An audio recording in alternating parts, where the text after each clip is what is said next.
Kenalkan diri dulu. Saya bagi nama pendek dulu Nama pendek saya Alif. Nama panjang? Alif you. Orang Saya pilih. semua anggap ini benda ni semua jodoh, cikgu.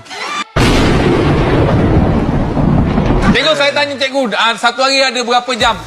24 jam. 24 jam tu untuk cikgu. Saya kalau tengok cikgu lama-lama, saya terpandang masa depan, cikgu.